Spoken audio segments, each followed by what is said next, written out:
Om Namo Bhagavate Vasudevaya. Om Namo Bhagavate Vasudevaya. Om Namo Bhagavate Vasudevaya. Om Namo Bhagavate Vasudevaya. Om Namo Bhagavate Vasudevaya. Om Namo Bhagavate Vasudevaya. Ir taip šešidevinta Šilos Prabhupados ir susirinkusių Vašnų malonę mes paskaitysime iš Bhagavad Gitos 4 skyriaus, kuris vadinasi Transcendentinis žinojimas, ir 8 tekstas. Vadykim kartu pakartot. Paritranaya sadhunam vinašaya cha duškritam dharma samstapanarthaya sambhavami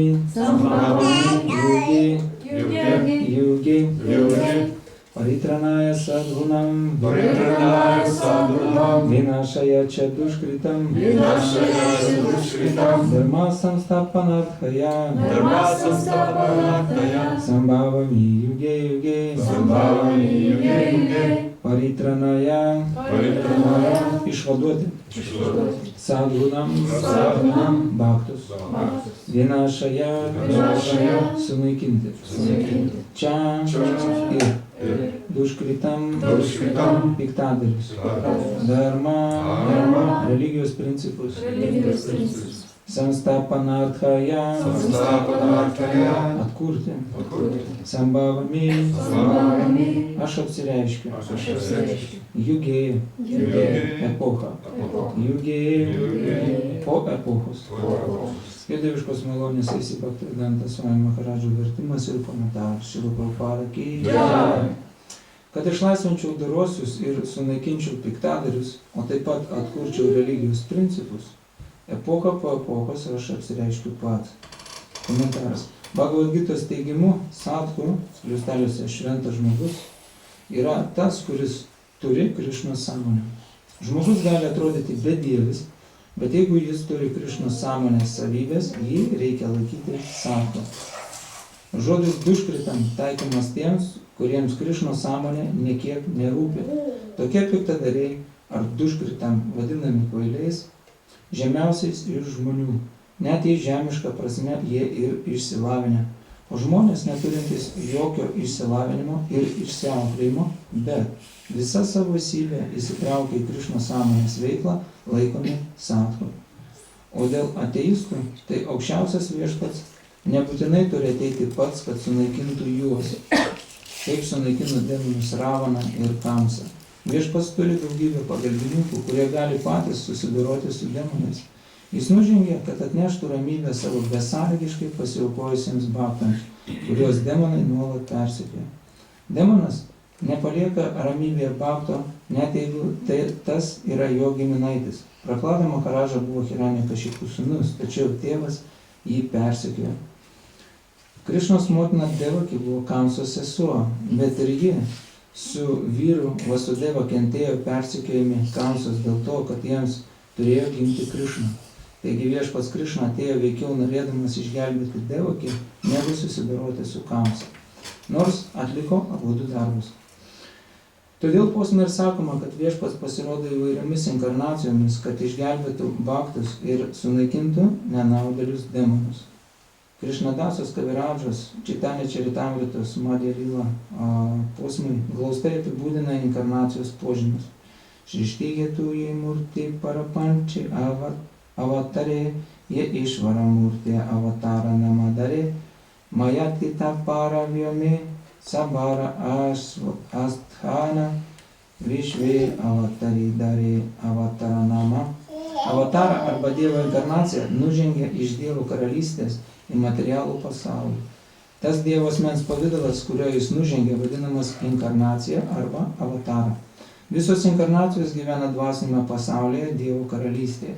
Avataros vardą jos gauna nužengusios į materialų kūrinyje. Yra įvairių rūšių avataros, tai Puruša avataros, Guna avataros, Lila avataros, Šaktievėša avataros, Manvantara avataros ir Juga avataros. Jos nužengia nustatytų laikų įvairiose visatos vietose. Tačiau viešpats Krišna yra pirmapradis viešpats, visų avatarų pirmapradis šaltinis. Viešpats Šri Krišna nužengė, kad numalšintų tyrų bhaktų troškimą išvysti jo originalias transcendentinės pramogas Vrindavane. Taigi svarbiausias Krišnos apsireiškimo šiame pasaulyje tikslas – patenkinti besąlygiškai pasiaukojusius bhaktus. Viešpats sako,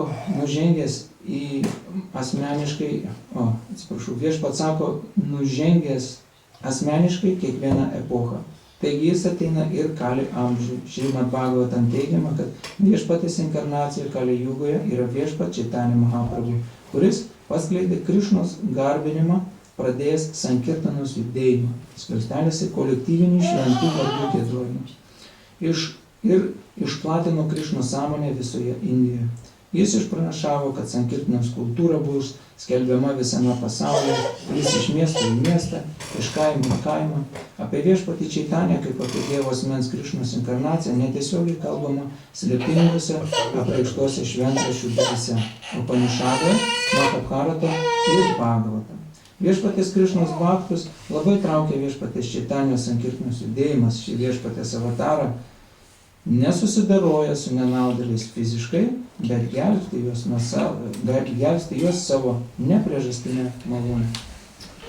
Paritranas sadhunam vinašai čatuškritam samstapanartaya, dharma samstapanartaya, sambhavami judėjimai, kad išlaisvinčiau daruosius ir sunaikinčiau diktadorius, o taip pat atkurčiau religijos principus, epochą po epochos aš apsireiškiu pats.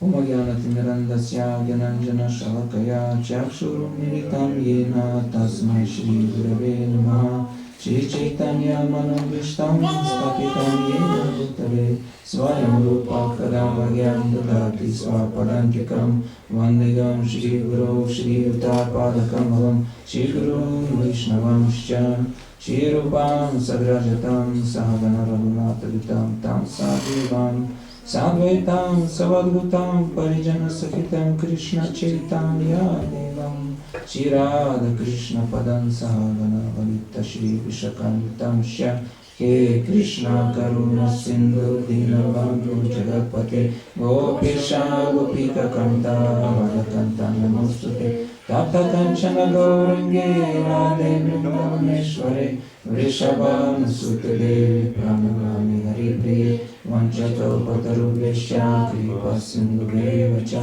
Patitanam Pavanebhyo Vaishnavibhyo Namo Namah Jai Shri Krishna Chaitanya Prabhu Nityananda Shri Advaita Gadadhara Shri Vasudeva Gaura Bhakta Vrinda Hare Krishna Krishna Krishna Hare Hare Hare Ram Ram Ram Hare Hare Mukam Karoti Vachalam Pangum Magayate Girim Yatripam Tamadam Vande Shivurudhi Taranam Namo Vishnu Padaya Krishna Krishna Krishna Anata Prasena Prabhupada Satushtra Sankirtana Prabhupada Namo Vishnu Padaya Krishna Krishna Krishna Samanitanamine Namaste Sarasmati Devi Pracharine Vishesha Shunevani Pašitėlį Šitarinė. Taigi, šičia kalba pats aukščiausias Dievo asmuo Krišna ir jis kalba su savo draugu, su Arjuna, tuo momentu, kada Arjunai tenka padaryti labai sudėtingą darbą, jam tenka kovoti už tiesą, už religinius principus. Ir kada jis pamato, kad jam tenka kovoti už religinius principus su draugais, su pažįstamais, netgi su giminės atstovais, jie apima baimę ir jisai nori pasitraukti iš to mūšio. Ir jisai sako, kad jisai geriau medituos, sėdės ramiai kažkur tai medituos, rinks aukas ir gyvens iš to, bet jokiais būdais neis kovoti prieš savo artimuosius. Ir aukščiausias Dievo asmuo Krišna jam išdėsto šitą mokslą, Bhagavad Gitos mokslą ir paaiškina, kad jam ar kovos jisai, ar nekovos, per daug didelio skirtumo nebus, todėl kad viskas vyksta pagal viešpatės valią. Ir va šito posmas jis sako, kodėl viešpats jisai nužengė materialų pasaulį. Jis nužengė būtent tam, kad išlaisvinti dorosius ir sunaikinti piktadarius. Būtent tuo metu žemėje, pati žemė būmi, ją slėgė kšatrijų našta, tai buvo labai daug demonų ir buvo tokių karingai nusiteikusių žmonių, kurie pastoviai kariavo tarpusavį ir žemė jinai labai pavargo nuo tokio krūvio ir jinai priėmė karvutės pavidalą ir atėjo pas viešpatį maldauti užtarimo ir viešpats apsireiškė ir apreiškė visus savo žaidimus. Ir jis čianais sako Ardžūnui, kad jis ateina dėl kelių priežasčių ir pirmą priežastį, kuris paminė, tai išlaisvinti dorosius. Sako, patvirtina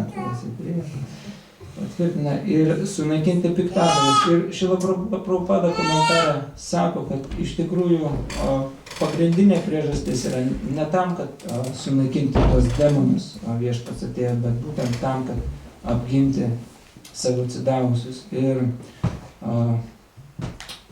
labai dažnai žmonės kreipiasi, tai skundžiasi, kad mes esam tikintis religingi žmonės, tačiau mes vis meldžiamės Dievo pagalbos ir kaip tos pagalbos nėra. Ir kaip čia dabar suprasti tą dalyką, kad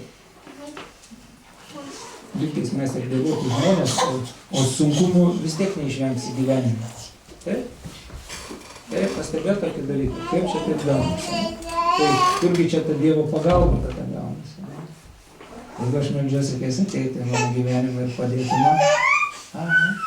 Ir jis man nepadeda. Iš tikrųjų, viskas yra trupučiuką kitaip, negu mes matom paprasto materialiom akim. Viešpats ateina ir apreiškia savo žaidimus taip, kaip jis buvo prieš 5000 metų, kaip jis buvo prieš 500 metų. Tai, ką aš dabar sakau, tam reikia tikėjimo. Bent trupučiuką. Dvasinių dalykų tu negali pamatuoti kažkokiais tai prietaisais. Aišku, energetiškai gali pamatuoti, ne, ten kažkur tai sušilo širdyje, ne, ten geriau pasijutau, ar dar kažkokie pojūčiai vyksta, ne. Bet realiai dvasinių dalykų pamatyti neįmanoma. Netgi tada, kada Krišna, Dievas buvo žemėje prieš 5000 metų, jį pažino tik tai keletas žmonių. Tik tai keletas. Nors jis parodė be galo daug stebuklų, be galo. Labai daug. Kas nors skaitėt knygą Krišna aukščiausias Dievas. Vienas kaip tai. Jūs neturit šitas knygos Krišna aukščiausias Dievas? Ne? Po Bhagavad Gita skaitėt? Skaitėt, ne? Tai jūs sudėtinga bus trupučiuką patikėti tom, ką aš sakau. Ne? Na, tiesiog padarykit prielaidą, kad, galbūt taip galėtų būti. Ne? Nes mes daug dalykų iš tikrųjų nematom, mes net nematom subtilios materijos. Subtilios. Pavyzdžiui, subtili materija tai yra mintis. Ne? Ar mes matom žmonių mintis? Nematom, ne? Bet jos yra. Ne? Ir kaip mes galim pamatyti žmonių mintis? Veido išraiška, ne? Išduoda žmogaus mintis. Taip? Taip ar ne? Kas moka, psichologai gerai skaito veidus. Aš sako, veidas yra žmogaus sielos spindys. Ir, pavyzdžiui, apie krišnaitus, krišnaitai atsidavusiai platindavo knygas Amerikoje. Labai intensyviai platindavo, ten 70 metais, labai intensyviai platindavo ir galų gale vyriausybės atstovai labai įsiuto. Ir uždraudė platinti knygas. Ir juos atpažindavo, nes jie plikom galvom, ir su tokia uodegėle. Ir į paklodę susivinėjo. Bet, ilgainiui, kada jiems uždraudė, tai jie užsidėdavo perukus, ir apsirengdavo paprastai rūbais, pasaulietinis. Bet policininkai juos vis tiek atpažindavo. Jie pasislėpė ten knygas platą. Ir žinot, kaip jis atpažindavo? Išvytėjimą. Sako, išvytit. Ir realiai, iš tikrųjų, pavyzdžiui, oro uoste, jūs galite pamatyti, mes dažnai lydim dvasinius mokytojus, arba pasitinkam. Tai matosi tokia bendra masė žmonių ir matosi toks šviesos spindulėlis pasirodo. Mokytas. Kas nors matė? Galit patvirtinti? Šviesos spindulėlis toks čiukšt. Mes dabar buvom kelionėj su Bhakti Chaitanya Swami, tai toks šviesos spindulys toks. Eina ir tu iš paskos benzinit. Tai mes net matot, subtilios materijos nematom, minčių. Ane? Tai ką kalbėti apie dvasinius dalykus? Dvasia yra labai subtilus dalykas. Ir iš tikrųjų dvasia išjudina visą šitą materialų pasaulį. Ir taip pat Dievas, viešpats čia toliau Arjūnai jisai dėsto Bhagavad Gitą ir jisai pasako, kad iš tikrųjų mane pamatyti labai sunku yra. Materialiom akim pamatyti labai sunku. Ir, pavyzdžiui, o štai toks irgi pavyzdys, matot karoliai? Yra karoliai, ne? Kaip jie laikosi, tie karoliai? Žilka. Yra siuliukas, ne, viduje. Bet siuliuką mes matome, nematome, ne? Lygiai taip pakelkim galvą į dangų naktį, kiek daug planetų, ne, įvairiausių. Ir jos viso savo orbitą. Kažkaip jos sukasi, jos nenukrenta, jos nesusiduria, ne, jos, žiūrėkit, ten kažkas aplink Saulę sukasi, Mėnulis kažkur sukasi, kažkur apie kažką, ne? Ir visi, savo vietą. Ir irgi mes nematom to siuliuko, ne? Ir iš tikrųjų viešpats sako, aš kaip perlų vėrinį, kaip siūlas, juos palaikau. Lygiai taip Dievas palaiko visą šį pasaulį, bet mes jo nematom. Mes net neįtariam, kad jis yra, kad jis palaiko mus. Net neįtariam. O iš tikrųjų, kad jį pamatyt, reikalinga šviesa. Krišna surya sama maya hayandakara. Sako, Dievas yra saulė ir ten, kur yra saulė, nėra vietos tamsai. Šitos akis, tai dar nelaidas, kad mes galim matyti netgi tą materiją. Taip? Kokia būtina sąlyga, kad mes matytum šitom akim? Viena būtina sąlyga, be kurios neįmanoma matyti. Materija? Materija. Aplamai, kad šitą akis matytų, ko reikia. Šviesos reikia, taip? O dabar mes matom dėl to, kad yra šviesa. Kambarį užeikim, akiniai. Ir akiniai dar tai tam reikia. Ir jeigu mes į tamsų kambarį užeitume, kur visiškai mes nieko nematome, mes apgraibom tik tai galim rašyti. Iš tikrųjų mes gyvenam šitam pasauliu, bet irgi apgraibom. Trūksta žinių. O iš tikrųjų Dievo, kad pamatyt, reikalingas kas? Balzamas. Žinot, balzamas, gėrimas. Žinot? Bet nepaprastas balzamas, o meilės Dievui balzamas. Premam Džavita Bhakti Viločinienė. Tai yra, žmogus turi patirti meilės balzamo savo akis. Ne? Iš tikrųjų, ir tada, kada yra meilė, tada tu matai, gali matyti Dievą. Ir tą balzamą, kur mes galim gauti? Nežinau. Kiek saulės mieste. Iš tikrųjų mes galim gauti tik ten, kur jis parduodamas. Ar nori tokio balzamo pasiūlyti? Gerai. Tai šiaip noriu. Reikia surasti to balzamo pardavėją. Tyra Vašnava? Taip, tai yra tyra atsidavusi, viešpatis atsidavo. Tas, kuriam jau kažkas patepė akis to balzamo. Ir kai jis praregėjus, gali ir kitiem patepti. Ir tai yra dvasiniai mokytojai. Jie važinėja po visą pasaulį ir jie skleidžia tą meilę Dievui. Ir žinau, kokia kaina? Kiek kainuoja tas balzamas? Tikėjimas. Yra vienintelė kaina tikėjimas. Jeigu tu patikėjai, atėjai, atskaičiuoji ten tikėjimą. Ta tikėjimą mes kiekvienas turim procentaliai. Ne? Mes atskaičiuojam, jis paima. Po to atvažiuoja dar po metų, taip, mes gavom produktą, patepėm mus trupučiuką, mes žvalgėmės po tą pasaulį. O, neblogai pamatėm, man patiko, grįžtam pas jį ir jau mūsų tikėjimo daugiau, ne? Pradžioje, taip, galbūt pažiūrėsim. Praėjo kažkiek laiko, tas mūsų tikėjimas išaugo, mes gavom patirtį, tiksliai veikia, matau, žiūrėjau, mes jau daugiau. Kuo daugiau mes tikėjimo užmokam, tuo daugiau mums to balzamo duoda. Na, vėl pasitelku, kaip fainai. Ir po to galų gale jūs nebegalite, jūs jau be to balzamo gyventi negalite. O ateina diena, kada tas balzamas ir mūsų širdėje pradeda reikštis jau. Pradžioje išoriškai, po to mes pasveikstam ir patys galim matyti Dievą. Ir o čia komentarė Šrila Prabhupada paminėjo keletą tokių demonų, demonas Ravana ir Kamsa. Ir iš tikrųjų demonai, kada jūs paskaitysit, aš tikiuosi, kad jūs paskaitysit šitą knygą Krišna aukščiausias Dievas, paskaitysit. Pažadat ar ne? Pažadat? Gerai. Paskaitykit viskas. Ir ten yra tas balzamas. Ten yra tas balzamas. Todėl, kad skaitydami šitas knygas mes susiliečiam su Bhaktivedanta Swami Prabhupada. Ir jeigu jūs paskaitysit jo gyvenimą arba paklausysit, Radharani jums galėtų papasakoti apie Šrilos Prabhupados gyvenimą, apie tai, kaip jis gyveno, kiek stebuklų jis yra padaręs. Tokių labai praktiškų stebuklų, labai praktiškų. Daugelis žmonių rodo ten visokius triukus. Jie supranta, kai veikia ta materiali energija, materiali gamta, ne, kai kurie ten būna, kaip ten mediumai, ne, kaip ten tie fokusininkai, kaip ten vadinasi. Dinamo. Kas? Dinamo.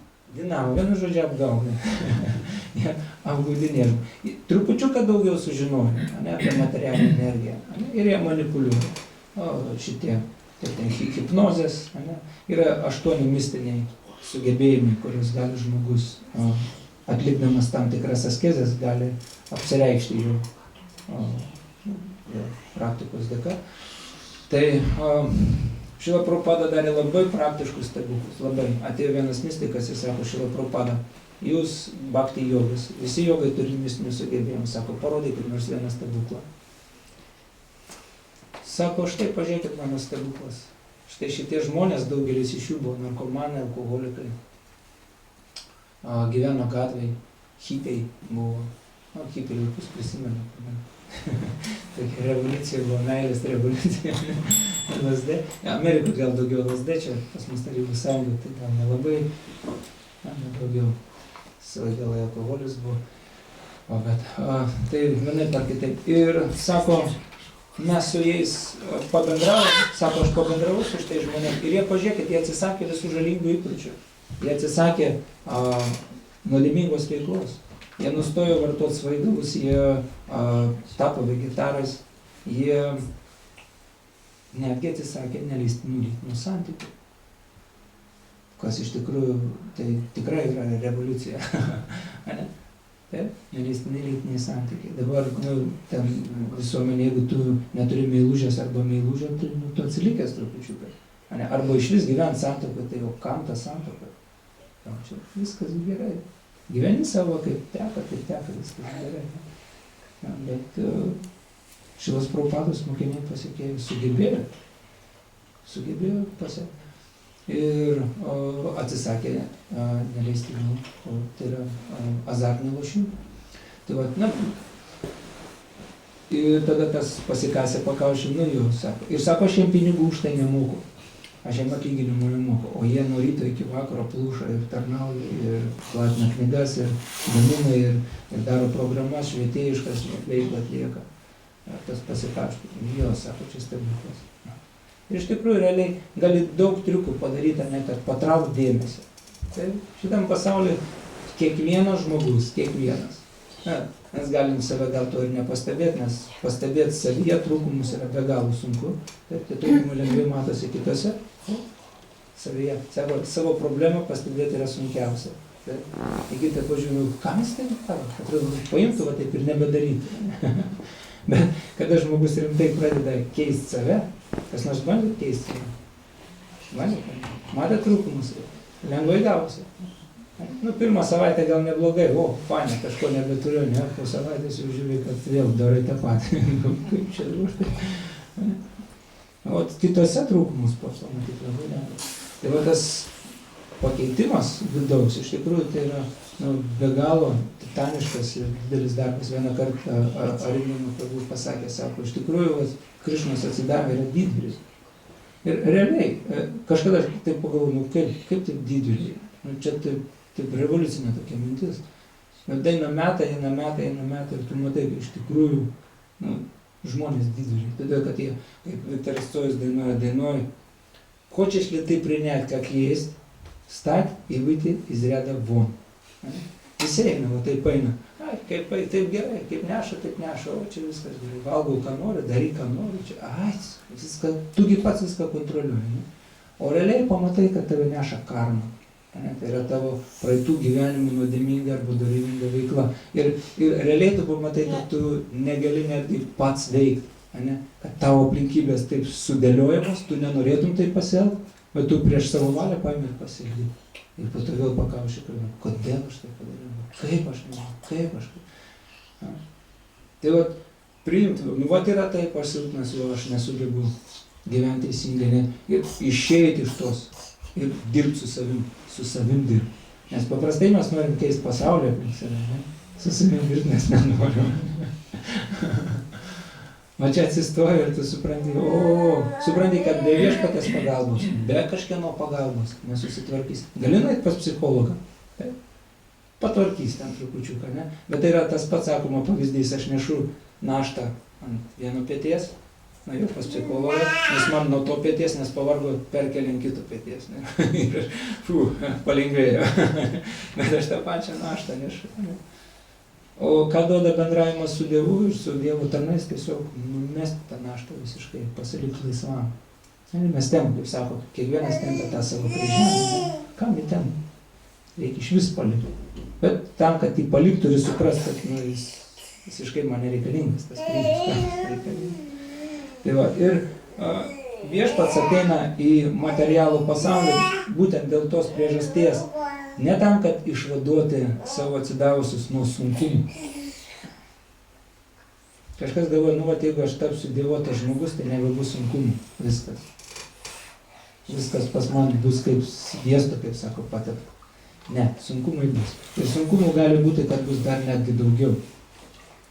Bet pasikeis jūsų požiūris į tos sunkumus. Kaip mes priimam šitą pasaulį, kaip mes priimam tos sunkumus. Kaip galvoja žmogus, sakykime, tokio pasaulietinio mąstymo, kada su juo kažkas negerai atsitinka, kažkas, sakykime, su juo blogai elgėsi. Tas žmogus jis kažkoks negeras, jis man bloga linkia, jis man pavydė, arba dar kažkas, viskas aš su juo nebendrausiu ir kažkaip tai, bando nuo tos situacijos pabėgti apie kažką. O kaip galvoja dievotas žmogus, visa šita situacija, visa tai, kas dabar su manimi vyksta, sudėliojo aukščiausias Dievas mano asmeniniam apsivalymui. Aš gaunu dabar pamoką. Dabar tokia pamoka. Ne. Ir kada tu su tokiu požiūriu žiūri į situaciją, kančias nori, nes tai yra pamoka. Jinai kainuoja tiek. Ne? Bet, sakykime, jeigu aš ateinu į mokslus, dabar mano žmonių mokosi, ir tai mokslai kainuoja. Ir gana nemažai kainuoja. Bet tai, kad tu užmokėjai tos pinigus, dar nereiškia, kad tu viską išmokai. Tu užmokėjai pinigus, tau duoda medžiagą. Ir tą medžiagą tu turi išmokti. Ir po to tave egzaminuoja, testuoja. Tai lygiai taip pat ir gyvenime. Mes ateinam, užmokam. Ir kas tas užmokestis yra, kaip mes kalbėjom, yra tikėjimas. Tu paliki tikėjimą.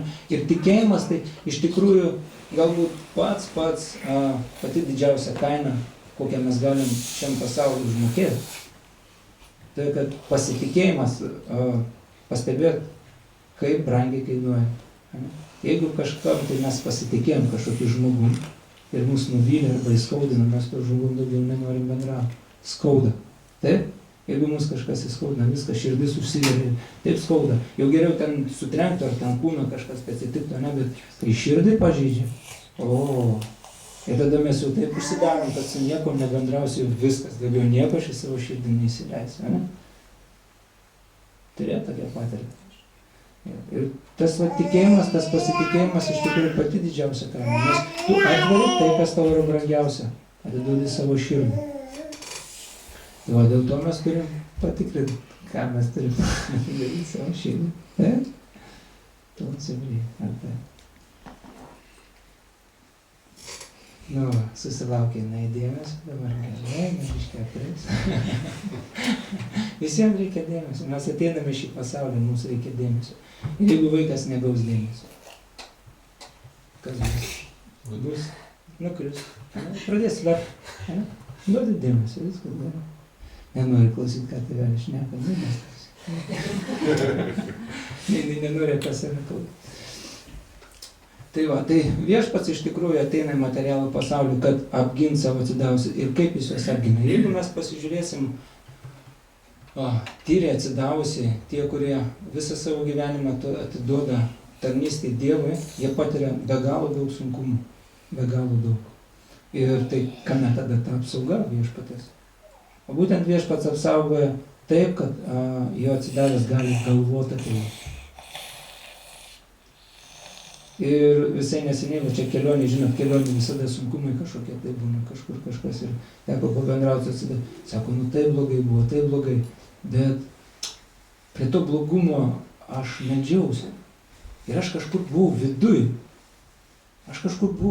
Ir lygtais atsijungiau net nuo to pasaulio. Ir sako, tai blogai buvo, nu tai blogai buvo. Bet aš visą laiką meldžiausi. Ir sako, iš ryto atsikėliau ir aš neturiu jokio nuovargio. Atvirkščiai, aš net įtau tokį pakilėjimą ir tokį, nu, kaip čia taip įmanoma. Atrodo, tas išorinis sunkumas, tai buvo, pasirodo, tai buvo galimybė prisiliesti prie Dievo širdyje, nes kiekvienas turi Dievo širdyje. Ir kada mums visiškai blogai, kada mes, kaip sako, patyrėm tą fiasko, mes bandom visi susikurti tą laimę. Stengiamės, taip bandom, taip, žiūrim sėkmingus žmonės. Apsidairom, ne? Aha, tas sėkmingas. Nu, pabandysiu kaip jisai, ką jis ten šneka, nu gerai, taip. Ir vis nėra. Išoriškai gal mes tą komfortą susikūrėm, bet širdį vis tiek nėra ramybės. Ir dabar įsivaizduokit, viskas atrodo išoriškai žlugo ir tu tu nieko negali padaryti toje situacijoje. O protas neramus, nežinai, kas vyksta. Ir tu, kur čia, į ką čia pasikreipti? Nebėra. Galėtum ten svaigalų užvartoti, ne, ten kažkaip pabėgti nuo tos problemos, nespręsti jos, ne, užsimiršti televizorių lysti, ne, galbūt šokus nueiti ar dar kažkur, tiesiog, kaip ten rusai sako, razglėpsi, ne. Tai, kažkur tai atitrūk nuo tos problemos. Ne, bet viešpatės atsidavęs, jis var, aha, viešpas man duoda pamoką, ne. Prašau daug supratimo, kas čia vyksta ir kaip aš turiu teisingai pasielgti. Duok man intelektą. Ir jis meldžiasi, nes jis nežino, ką daryti daugiau. Ir jis atsidavusiai kartuoja šventus vardus. Hare Krishna, Hare Rama, Hare. Meldžiasi viešpačiui. Ir po to jisai pamato, kad iš tikrųjų netgi ta kančia buvo didžiulė laimė, nes jis prisilietė prie kažko tai tokio, prie ko tu neprisiliesi materialiam pasauliu. Ir jis pasiuntė toks laimingas. Kas nors turi tokią patirtį? Man dar ranešisis. Ir tame yra apsauga. Būtent tame yra apsauga, kad viešpas duoda galimybę galvoti apie jį. Ir yra dar net tokios maldos, Kunti Deivis sako, siūs man viešpatė sunkumus vieną po kito, nes kada sunku, mes jaučiam tavo buvimą, tu čia ir dabar, tu mums padedi, pastoviai ateini. Na, aišku, mums nereikia maldauti, kažkada ten savo dvasiniai praktikai buvau vienuolis, tai išgirdau ir pradėjau ten melstis, tai kaip užgriuvo, tai viešpatė, ne, užteks. Ir sako, mes nesadomazochistai, sako, gyvenime vis tiek jau paruošta yra, kad pakankamai, papildomai dar prašyti, nereikia. Užtenka jau kai duoda, tai duoda. Tai va, ir viešpats iš tikrųjų ateina, ne tų demonų žudyti, bet jis ateina tam, kad, ir ateina ir kad demonų pažudyti, bet ateina tam, kad apgint savo atsidavusius. Ir prieš 5000 metų, kada jis buvo, jis apreiškė savo žaidimus ir galbūt čia daugiau įdomiau ta tema bus atsidavusiems, kurie skaitė knygą Krišna aukščiausias Dievo asmuo ir kurie gyvena tokį gyvenimą, sakykime, šeiminį gyvenimą arba visuomeninį gyvenimą gyvena, ne atsukę nugarą visuomeniai, gyvena visuomeniai su tam tikrais visuomenės principais ir normomis, turi taikytis. Ir kada paskaitai Šrimad Bhagavatam arba Bhagavad Gita, tai turėtum tiesiog palikti visas tas materialias pareigas. Tačiau mes šiandien pakalbėsim apie vieną įdomų Viešpaties žaidimą, kurį labai detaliai išanalizavo Sačinandana Svamis prie Govardhano. Buvo retritas prie Govardhano, Buridžiane prabuvo Šilos Prabhupados mokiniai ir Sačinandanas Svamis. Ir Sačinandanas Svamis pasakojo labai įdomų Viešpaties žaidimą apie Akrūrą. Ir Akrūra buvo Jadų giminės, jis buvo Krišnos dėdė. Krišnos dėdė, jisai Jadų giminės atstovas buvo ir tuo metu valdė Kamsa. Kamsa valdė Madhūroj, o Krišna gyveno Vrindavane. Ir jis buvo mažas, kaip mažas, 16 metų, atrodo buvo, kada jisai į Kamsą nužudė.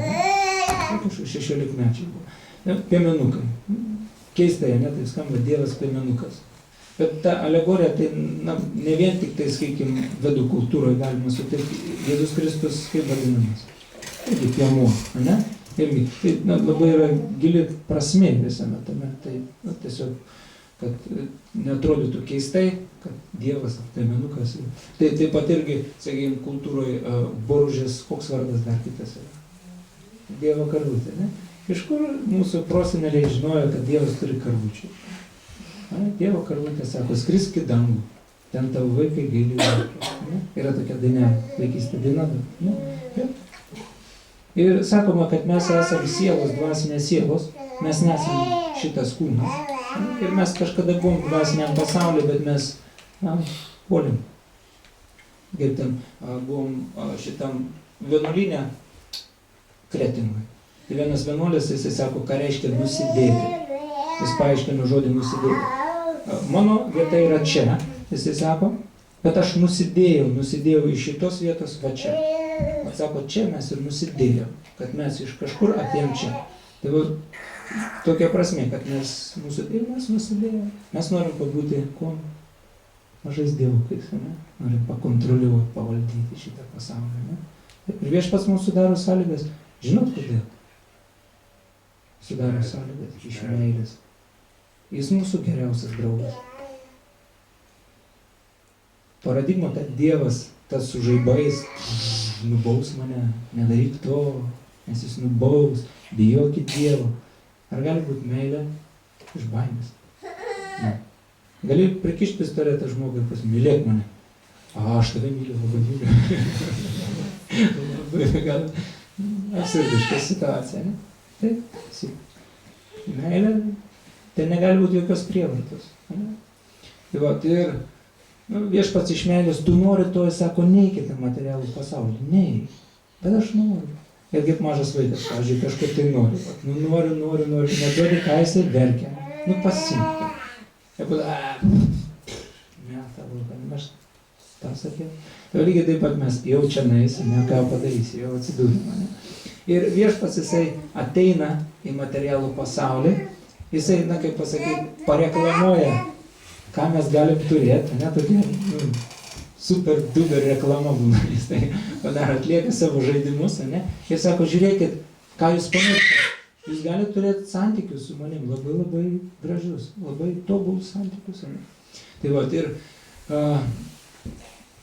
tuo metu Krišna apreiškė tos žaidimus Vrindavane, jis buvo piemenukas, ir Kamsa, to šalies valdovas, buvo be galo žiaurus, be galo žiaurus. Ir tai yra istorinis įvykis. O Sačinandanas Svamis sako, jeigu jums atrodo, kad tai tiesiog knygoje parašyta, kaip pasakyti, kai kurie momentai tenais, kai jūs skaitysit Krišna aukščiausias Dievas knygą, jūs pamatysit, turėjau tą problemą. Pasaka kažkokia. Ir jie sako, kad aš turiu tam patikėti. Kažkokia nesąmonė. Metai eina po trupučiuką ir tos mintis po trupučiuką dingsta, dėl kad tu gauni patvirtinimą. Keliauji po Indiją, tu gauni patvirtinimą istorinių šaltinių, vietovės, ta gili patirtis kažkokia tai medžiai net iš tų laikų palikę, ne, statiniai palikę iš tų laikų, ne, patvirtinantis visą tai, metraščiai užrašyti visi įvykiai, iš kartos į kartą perduodamos tos istorijos. Ir tu matai, kad gal aš klydau, atsiprašau.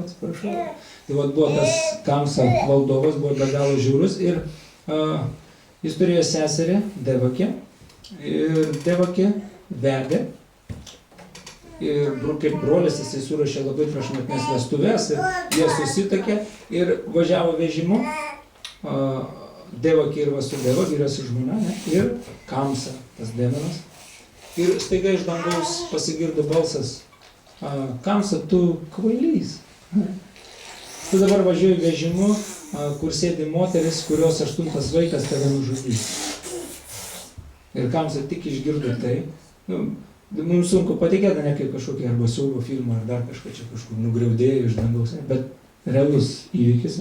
Kamsa iš karto suprato, kad tai apreiškimas, jis įsitraukė kardą ir jisai iš karto norėjo savo seserį nužudyti. Iš karto, nesusimastydavo. Vasudeva pamatęs, palauk, sako, sustok. Ir jis pradėjo jam pasakoti filosofiją, kad viskas vyksta pagal aukščiausiojo valią, kad pagal karmos dėsnį, kas lemta, to neišvengsi. Ir jis intelektualiai bandė jį įkalbėti. Ir Kamsa dvejojo, žudyti, nežudyti. Po to jis sako, klausyk, gerai. Nežudyk, juk jinai tavo sesuo, tavo kraujas. Kaip tu gali, ką žmonės apie tave pagalvos. Įvairiausius būdus jisai panaudojo, kad nuraminti. Ne? Ir galų galia pasakė, aš atiduosiu tau visus savo vaikus. Tu juos gali nužudyti, bet prašau, nežudyk savo sesers, nežudyk mano žmonos. Ir gerai sako, bet aš jūs uždarysiu į kalėjimą. Ir Kamsa juos uždarė į kalėjimą, savo seserį ir jos vyrą. Ir laikė kalėjime ir žudydavo vieną po kito vaikus. Bet atėjo laikas, kada apsireiškė 8 vaikas, ne, tai buvo Krišna. Dievą kas gali nužudyti. Taip istorija susidėliojo, kad ir visą tai vyko Madhūroje ir kad Krišna iš Madhūros, kai jisai gimė, visi sargybiniai užmigo, jį paėmė ant rankų Vasudevai ir nunešė į Vrindavaną. Ir Vrindavane tuo pačiu metu gimė mergaitė. Ir Vasudeva paėmė ją ir atnešė į kalėjimą. Taip, ir nieks net nepastebėjo, kad įvyko susikeitimas. Ir tokiu būdu Krišna liko Vrindavane. Ir jis ten gyveno 16 metų, ganė karvutės ten. Ir Kamsa, jis žinojo apie tai, po to sužinojo po kažkiek laiko, kad kažkaip tai kažkokiu būdu Krišna apsireiškė Vrindavane ir jisai siuntė savo draugus įvairiausius demonus, įvairiais pavydalais. Narada Munis jam pasakė. Narada Munis jam pasakė. Ir kas įdomiausia, Narada Munis yra šventas žmogus. Ir gerai, šventas žmogus, ne? Tai iš tikrųjų šventi žmonės žino Dievo planą. Nes viskas šitam pasaulyje vyksta pagal Dievo planą. Viskas. Sarva karma. Viešpats yra visų priežasčių priežastis. Tai jis taip viskas sudėlioja, taip įdomi. Ir kada Krišna paaugo ir kiekvieną kartą Kamsa siuntė demonus, kad nužudyt Krišną. Ir Aš nesu, dėl ko jisai siuntė, kad kodėl tas neįvės. O vat klausimas. Kodėl? Tai gal tą istoriją Aš nežinau. Neprisimenu dabar. Pasakykit. Tai nešabūjė. Intrigas. Gal dabar? Ne, Paskui. Gerai. Ir Kamsa siuntė tos demonus. Ir kas įdomiausia, Krišna būdamas dar kūdikis, toks kūdikis, tos demonus nužudydavo. Tai demonai vežimėlių netgi pasiveždavo, materiją. Ne? Nes demonai, jie atlieka rūsčias askezes. Ir jie turi mistinių galių. Kažkas gali būti labai asketiškas, pavyzdžiui, o jis tai mėnesiais nieko nevalgo. Jis turbūt labai dvasiškai pažengęs. Ne? Vienas demonas ant vienos kojos išstovėjo, tai yra Hiranya Kašipų, iškėlęs rankas. Ne? Jo kūnas, netgi aplink jo kūną šitie skrusdėlės susidėjo skrusdėlyną, suvalgė kūną, griaučiai liko. Bet jis ant kiek buvo stiprus ryžtas, jau buvo pasiekt tas mistinės galės, jis norėjo valdyti visą visatą. galų galiai iš galvos liepsnas pasipylė. Ir visada pusdėvė ten atėjo pas Brahmą, daryk kažką, mes sudegsim visą visatą. Ir tada, ko tu nori, gavau. Tai vat, asketizmas tai dar nereiškia, kad jis dvasiškai pažengęs. Ne, asketiškumas. Ne. Tai jie turi va, ten tam tikras galis ir jie gali savo kūną kaitaliot, pakeisti. Ne? Ir būtent atėjo pasivertusi labai gražia moterim. Ir Indijoje, pavyzdžiui, ne vien tik mama gali maitinti kūdikį, ne, gali, sakykime, kaimynė, tai ne, jeigu daug meilės turi pieno, ne, tai gali irgi, duoda, nori pamokų, prašau. Taip ir mama išoda pamačia, turbūt pati Lakšmi Deivė atėjo, čia pati Deivė atėjo tam, kad pamaitinti mūsų kūdikį. Ir prašom, užeikit ir įsivaizduojat, kaip demonai pasivežė. Ir ta demonė, jinai buvo savo krūtis pasitepusi nuodais ir galvoja, nu to, jis atsigers pieno ir jisai žus. Bet vieną akimirką pagalvoja, koks gražus tas vaikas. Aš taip norėčiau turėti tokį vaiką, aš taip norėčiau būti mama tokiam vaikui. Palauk, bet aš atėjau jį nužudyti, čia tas, kaip Kamsos priešas pas didžiausias. Na ir vienu žodžiu, Krišna įsikabino į krūtį ir pradėjo gerti pieną, gėrė ir visą gyvybę su orą išgėrė. Ir ta ragana nesuriko tik vai.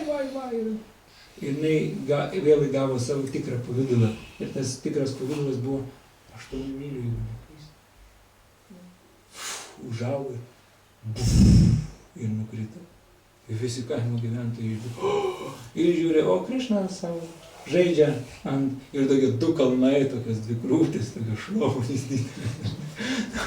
Tam gigantiškas kūnas ir visi, vienu žodžiu, ir labai daug, toj knygoje aprašyta, kiek daug demonų Krišna nužudė. Daug Agasūra, toks vienas didelis demonas irgi, Pitonas, nasrus iki dangaus, labai Krišna su piemenukais atėjo, o čia turbūt Ola kažkokia. Ir jie užėjo pažaisti. Vienu žodžiu, labai daug, tai va, bet mes tiesiog pataupom laiką, kad ir tą istoriją apie Akrūrą. Tai ir, vienu žodžiu, žudė Krišna tuos demonus, Vrindavono gyventojai, jo draugai, piemenukai, tėvai, net nežino, kad jis yra Dievas. Tai, kad Dievas, jis nenori tokių santykių, kad jam visi lankstytųsi. Ne? Nes meilės ryšys, meilės santykis reiškia meilės mainai. Ir, jie turi būti lygus. Arba kažkiek tai, ten ta nelygybė yra, bet tam tikra prasme, sakykime, širdies stovių. Meilė tai reiškia, nėra savanaudiškumo. Aš nieko nenoriu savo. Tai yra tarnystė nemotyvuota. Mes visur kažkur, tai jeigu tai būsim labai sąžiningi, galim atsekti savo motyvą. Ir kuo nuoširdžiau tu praktikuoji, tas motyvas, tau stovi. Ir taip bjauru būna, kas nors patyrė. Negali su tais motyvais sustvarkyti. Ką daryti? Tai blogai. Kažką darai, atrodo nuoširdžiai, žiūri motyvas. Ir vėl nieko nesavanaudu. O meilė reiškia, nėra to motyvo. Tiesiog aš noriu patenkinti savo meilės objektą. Viskas. Aš noriu, kad mano meilės objektas būtų laimingas. Viskas. Ir viskas. Tai va, ta prasme yra lygus, bet kitokie santykiai, pavyzdžiui, netgi Krišna turi vyresnius draugus, turi jaunesnius, yra dėdės jo, yra jo tėvai, ir jis klaus. Ir, sakykime, santykiai, kada Krišna mama Jašoda bara su rykštelė, Krišnai labiau patinka, Dievui labiau patinka tokie santykiai, kada jo atsidavęs jį nori pabart arba nubaust, negu jam kažkas ten lankstosi ir meldžiasi. Jam tai labiau patinka, nes ten yra santykis, yra mainai. O čia baimė kažkokia ten. Yra tokie santykiai, jo, jis priima tokius. Bet labiau jam patinka va tokie. Ir tie demonai visus žudė ir galų gale Kamsa pagalvojo. Krišna tuos demonus nužudo dėl to, kad jisai savo namuose. Vrindavanas yra jo namai. Ir dėl to jis ten laimi. Ir jeigu kažkas dalyvavo kokiose sporto varžybose, arba, žiūri ten krepšinį, dar kažką, tai šansų, kad laimės tam tikra komanda yra daugiau, kuri lošia namuose. Ane, sako, namuose ir sienos padeda, ne? Tai kamsa tai pagalvoja, jis laimi ten, tas demonas nugali. Jis laimi ten, todėl, kad jis namuose. Reikia kažkaip tai Krišną išvilioti iš tų namų.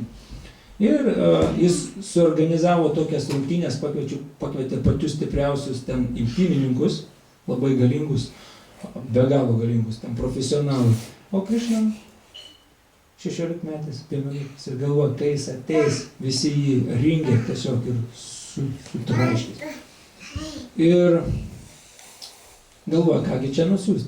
O Akrūra, kaip mes minėjom, yra Krišnos dėdė.